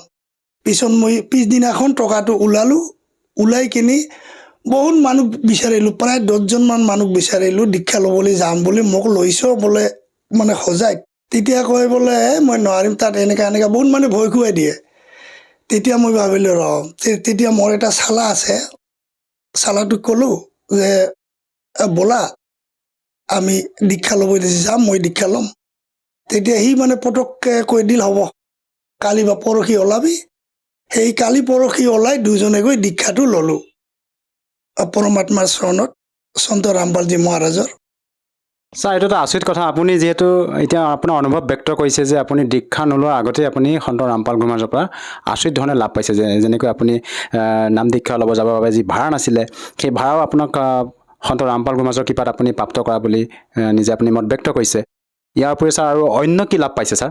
মানে অন্য লাভটো এনেকুৱা, মানে মোৰ জেপত এই পাকেটত মানে ধৰি লওক 200 টকা আছে, তাৰ পৰা মই মানে 50 টকা বজাৰ কৰিলোঁ। আৰু ঘৰত যে পেণ্টটো মানে খহাই থলোঁ, ৰাতিপুৱা উঠিলোঁ আৰু পিন্ধিলোঁ, আৰু চাওঁ সেই 200 টকাই হৈ আছে। মই আচৰিত পালোঁ, টকাটো ক'ৰ পৰা আহিল? মই আমাৰ ভগৱতীক সুধিছোঁ, তই মোৰ পকেটত কিবা থৈছা নেকি? কয় নাই, থোৱা নাইতো, এইটো গুৰুদেৱৰ দয়া। আৰু তাৰপিছত এতিয়া মই মানে 3:30 মানে ভক্তি কৰিবলৈ উঠোঁ তো, ঠিক 3:30 আগত যেতিয়া মই ভক্তি কৰি উঠিম, তেতিয়া মানে 10 মিনিটমান আগত মই মানে ঘুমতে মানে টোপনিতে মন্ত্ৰটো জপ কৰি দিওঁ। কেতিয়াবা ছতনাম জপ হয়, একদম পূৰা মানে ছতনামটো জপ হৈ থাকিব, কপ কৰি মানে এই বেলটো বাজি যায় মোৰ। তেতিয়া মই মানে 3:30 পূজা কৰিবলৈ উঠি যাওঁ। আৰু কেতিয়াবা প্ৰথম মন্ত্ৰ, কেতিয়াবা টোপনিতে মানে এটি উঠিব লাগে, 10-15 মিনিট আছে, তেতিয়াই মানে ঘুমতে মানে এই প্ৰথম মন্ত্ৰটো জপ হৈ থাকে। ঠিক এনেকা আৰু কি কিছুমান মানে গুৰু মহাৰাজ সন্ত ৰামপালজী মহাৰাজে বহুত মানে লাভ দিছে। আৰু সন্ত ৰামপাল গুৰু মহাৰাজে কোন শাস্ত্ৰৰ আধাৰত আপোনালোকক ভক্তিবিধি প্ৰদান কৰে? হয়, শাস্ত্ৰ অনুকূল ভক্তি প্ৰদান কৰিছে আমাক। গীতা, বেদ, মহাভাৰত, কোৰাণ শ্বৰীফ, আঠৰ পুৰাণ, এইবিলাক। আৰু আমি শুনিছোঁ যে আপোনালোকৰ গুৰু সন্ত ৰামপাল গুৰু মহাৰাজে শ্ৰাদ্ধ, শ্ৰাদ্ধ, কৰ্মকাণ্ড এইবিলাক কৰিবলৈ মানা কৰে। হয়, মানে শ্ৰাদ্ধ কৰিবলৈ মানা কৰিছে। তাৰপিছত দেৱী দেৱতা পূজা কৰিবলৈ মানা কৰিছে আমাক। আৰু কিয় মানা কৰিছে? আমি যিটো পূৰ্বৰ পৰা যিবিলাক আমাৰ পৰম্পৰাগত সাধনা, আমি শ্ৰাদ্ধ কৰি আহিছোঁ আৰু আমি এইবিলাক কৰ্মকাণ্ড কৰি আহিছোঁ, তেনে ক্ষেত্ৰত আপোনালোকৰ গুৰু সন্ত ৰামপাল গুৰু মহাৰাজে এই সাধনাবিলাক, এই পৰম্পৰাগত যিবিলাক কৰ্মকাণ্ড কিয় বাধা কৰে বা মানা কৰে? এইবিলাক দেৱী দেৱতা বা শ্ৰাদ্ধ, এইবিলাক মানে শাস্ত্ৰ অনুকূল ভক্তি নহয়। যিবিলাক গুৰু মহাৰাজ সন্ত ৰামপালজীয়ে মানে শাস্ত্ৰ অনুকূল ভক্তি দিয়ে, সেইটোহে মানে আচল সাধনা। সেইটোহে মানে যিটো মন্ত্ৰ দিয়ে, সেইটো মোক্ষ মাৰ্গৰ মন্ত্ৰ। আৰু গীতাতো উল্লেখ আছে যে শাস্ত্ৰবিধি ত্যাগ কৰি যি ভক্তি কৰে, তেওঁৰ না গতি হ'ব, না সুখ হয়, না লাভ হয়। কিন্তু শাস্ত্ৰ অনুকূল ভক্তি আমাক সন্ত ৰামপালজী গুৰু মহাৰাজে দিয়ে, সেইকাৰণে আমাৰ লাভ হয় বা মন্ত্ৰ জপ কৰিলেও লাভ হয়। ছাৰ সঁচাকৈ এটা আচৰিত কথা, যিহেতু আপোনালোকৰ গুৰু সন্ত ৰামপাল গুৰুমাজে যি ভক্তিবিধি আপোনালোকক প্ৰদান কৰিছে, সেই ভক্তি সাধনা কৰি আপোনালোকে শাৰীৰিকভাৱে হওক বা আৰ্থিকভাৱে হওক বিভিন্ন প্ৰকাৰে লাভ পাইছে। ইয়াৰ উপৰিও ছাৰ মই আৰু জানিব বিচাৰিছোঁ, আপুনি পাৰিবাৰিকভাৱে অন্য আৰু কিবা লাভ পাইছেনে ছাৰ? পাৰিবাৰিকভাৱে মই বহুতো লাভ পাইছোঁ। মোৰ ভগনমতীৰ বেমাৰ আছিল, মানে মূৰৰ ঘূৰণি আছিল আৰু হাত ঠেংটো কেতিয়াবা কঁপে, সি মানে গাড়ীত বেছিকৈ উঠিব নোৱাৰে। এই গুৰু সন্ত ৰামপালজী মহাৰাজৰ ওচৰত দীক্ষা লৈ এতিয়া বহুত ভাল পাইছে। আৰু মানে মই নিচা কৰিছিলোঁ, মদ ভাং বিড়ি চিগাৰেট সকলো খাইছিলোঁ। কিমান বছৰ ধৰি খাইছিল ছাৰ আপুনি? মই এইটো প্ৰায় মানে এইটো দিব নোৱাৰোঁ তাৰিখটো, কিন্তু এনেকা মানে মই প্ৰায় 10-12 বছৰমান খাইছিলোঁগৈ। চাধা গুটখা খাওঁতে, চাধা বিড়ি মদ। তাৰপিছত যেতিয়া মই সন্ত ৰামপালজী মহাৰাজৰ ওচৰত দীক্ষা ল'লোঁ, তেতিয়া লাহে লাহে কেনেকৈ নাইকিয়া হ'ল মই নিজে গম নাপাওঁ। আৰু মোৰ এইটো বাই হাতটো মানে এনেকা কৰিব নোৱাৰিছিলোঁ আৰু এই কোমৰটো অনবৰত বিষাই আছিল। কিন্তু এতিয়া সন্ত ৰামপালজী মহাৰাজৰ গুৰু মহাৰাজৰ ওচৰত দীক্ষা লৈ এতিয়া সকলোখিনি মই ভালে কুশলে আছোঁ। আৰু এতিয়া মোৰ শৰীৰটোও ভাল, মাতো ওলাই, সকলোখিনি ভাল পাইছোঁ এতিয়া মই। ছাৰ এইটো এটা আচৰিত কথা, যিহেতু আপোনাৰ যিবিলাক সমস্যা আছিলে, আপোনাৰ মানুহগৰাকীৰ যি সমস্যা আছিলে, মূৰ ঘূৰণিৰ যি সমস্যা, আৰু লগতে আপোনাৰ হাতৰ যি সমস্যাৰ কথা ক'লে, আপুনি হাতখন আপোনাৰ ওপৰলৈ দাঙিব পৰা নাছিলে, সেই মানে ৰোগৰ কাৰণে আপুনি ডক্টৰৰ কাষলৈ যাব লাগিছিল। ডক্টৰৰ কাষলৈ নগৈ আপুনি সন্ত ৰামপাল গুৰু মহাৰাজৰ পৰা নাম দীক্ষা লৈ ঠিক হ'লে। ছাৰ এইটো আচৰিত কথা, আপুনি ডক্টৰৰ কাষলৈ গৈছিল নে ছাৰ? হয়, মই ডক্টৰক দেখাইছিলোঁ, ঔষধো খাইছিলোঁ, কিন্তু ডক্টৰক দেখাই বা ঔষধ খাই মই ভাল পোৱা নাই। কিন্তু মই যেতিয়া জ্ঞান গংগা কিতাপখন পঢ়ি মানে শাস্ত্ৰ অনুকূল ভক্তি কি ইয়াৰ বিষয়ে যেতিয়া কমপ্লিটলি বুজা পালোঁ, তেতিয়া মই গুৰু ৰামপালজী মহাৰাজৰ ওচৰত দীক্ষা ল'লোঁ আৰু লাহে লাহে সকলোখিনি মই ভাল পাবলৈ ধৰিলোঁ। ছাৰ যিহেতু আপুনি আমাৰ দৰ্শকসকলক আজি মানে টিভি স্ক্ৰীণৰ সন্মুখত আপোনাৰ মত ব্যক্ত কৰিলে, আপোনাৰ অনুভৱ ব্যক্ত কৰিলে যে আপুনি সন্ত ৰামপাল গুৰু মহাৰাজৰ পৰা নাম দীক্ষা লোৱাৰ পিছতে আপুনি শাৰীৰিকভাৱে লাভ পাইছে, আৰ্থিকভাৱেও আপুনি উপকৃত হৈছে, লগতে আপোনাৰ যিবিলাক সমস্যা আছিলে ঘৰুৱা, আপোনাৰ পৰিবাৰগৰাকী যি মূৰ ঘূৰণি বেমাৰ আছিলে, আপোনাৰ হাতৰ যি সমস্যা আছিলে, আপুনি হাতখন যি আপোনাৰ ওপৰলৈ দাঙিব পৰা নাছিলে, তাৰ পৰা আপুনি আজি পৰিত্ৰাণ পালে। যিসকল দৰ্শকে আজি আপোনাক টিভি স্ক্ৰীণত প্ৰত্যক্ষ কৰি আছে, সেই দৰ্শকসকলক আপুনি কি সন্দেশ দিব বিচাৰে, তেওঁলোকে যাতে সন্ত ৰামপাল গুৰু মহাৰাজৰ পৰা নাম দীক্ষা লৈ উপকৃত হ'ব পাৰে? মই সন্দেহ নকি দিম, মই হাত জোৰ কৰি প্ৰাৰ্থনা কৰিছোঁ সকলো ৰাইজক, যেন মোৰ যেনেকা হাতটো বিষ আছিল, মাতটো নলাইছিল আৰু মোৰ মানে ভগনমতীৰ বেমাৰ আছিল, এইবিলাক আমি সন্ত ৰামপালজী মহাৰাজ গুৰু মহাৰাজৰ দীক্ষা লৈ ভাল পালোঁ। ঠিক আপোনালোকেও সৎসংগ চাই জ্ঞান গংগা কিতাপ পঢ়ি মানে আপোনালোকেও লাভ পাওক আৰু নিজৰ জীৱনটো কল্যাণ কৰক। ছাৰ যদিহে কোনো লোকে তেখেতৰ পৰা নাম দীক্ষা লৈ উপকৃত হ'ব বিচাৰে, সহজভাৱে নাম দীক্ষা কেনেকৈ ল'ব পাৰিব? এই সন্ত ৰামপালজী মহাৰাজৰ সৎসংগ আহে এই চেনেল সাধনা, তাতে এটা নীলাপট্টি আহে, এই তাত মানে ফোন নাম্বাৰ লিখা থাকে। সেই ফোন নাম্বাৰত কণ্টেক্ট কৰিলে আপুনি কিতাপো পাব, তাতে দীক্ষা ল'ব, মানে নামদান কেন্দ্ৰৰ ক'ত আছে কৈ দিব, তাত ফোন কৰি আপুনি নিজৰ জিলাত মানে নামদান কেন্দ্ৰ বিচাৰি তাতে আপুনি দীক্ষা লৈ নিজৰ জীৱনটো কল্যাণ কৰিব পাৰিব। আৰু আজিকালি সকলোৰে মানে ডাঙৰ ডাঙৰ মোবাইল আছে, সেই মোবাইলত মানে ইউটিউবত সন্ত ৰামপালজী মহাৰাজৰ সৎসংগ লিখি চাৰ্চ কৰিলে সেইটো আহি যাব। আৰু তেতিয়া যদি সৎসংগটো চাই, তেতিয়া সেই নাম্বাৰত যদি ফোন কৰে, কোন ডিষ্ট্ৰিক্টত বা কোন জিলাত আমাৰ গুৰু মহাৰাজৰ সন্ত ৰামপালজীৰ কোন নামদান কেন্দ্ৰ আছে, আপোনাক কৈ দিব, তাতে গৈ আপুনি দীক্ষা ল'ব পাৰিব আৰু জীৱনটো কল্যাণ কৰিব পাৰিব। ধন্যবাদ থাকিল ছাৰ। সৎসাহী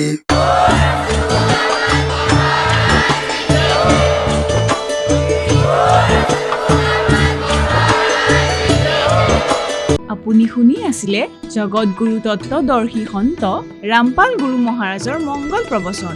অধিক জানিবৰ বাবে ভিজিট কৰক www.manipal.org জগতগুৰু rampalji.org। সন্ত ৰামপাল গুৰু মহাৰাজৰ শুভ আশীৰ্বাদত সমগ্ৰ বিশ্বতে 500তকৈ অধিক নাম দীক্ষা কেন্দ্ৰ আছে, য'ত সন্ত ৰামপাল গুৰু মহাৰাজৰ দ্বাৰা বিনামূলীয়াকৈ নাম দীক্ষা দি থকা হৈছে। আপোনাৰ ওচৰৰ নাম দীক্ষা কেন্দ্ৰৰ ঠিকনা জানিবলৈ সম্পৰ্ক কৰক 7082208528।